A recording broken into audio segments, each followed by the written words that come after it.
তো hey guys, আসসালামু আলাইকুম। কেমন আছেন সবাই? আশা করি সবাই ভালো আছেন। আলহামদুলিল্লাহ আমিও ভালো আছি। তবে মনটা একটু খারাপ আজকে। রিজন হচ্ছে আমার পুকুরের মাছগুলো মারা যাচ্ছে।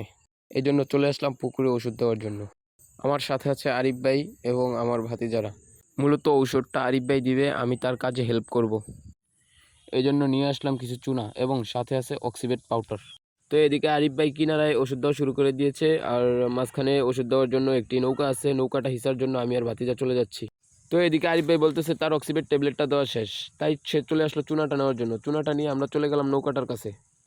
এদিকে ভাতিজা লঙ্গিটাকে কাঁচা দিয়ে নেমে গেল নৌকাটা হিসার জন্য। ভাতিজা নৌকার পানিগুলো ফালাচ্ছে, এদিকে আমরা সবাই ফারে বসে আছি। ভাতিজা যতই হিসতেছে দেখা যাচ্ছে পানি কমে না।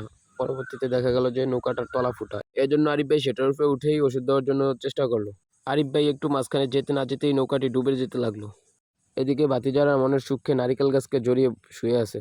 মাছগুলো এই অবস্থা দেখে আমার খুবই খারাপ লাগলো। এদিকে পুকুরের মাছগুলো মনে করলো তাদেরকে খাবার দেওয়া হচ্ছে, এজন্য তারা লাফালাফি শুরু করলো।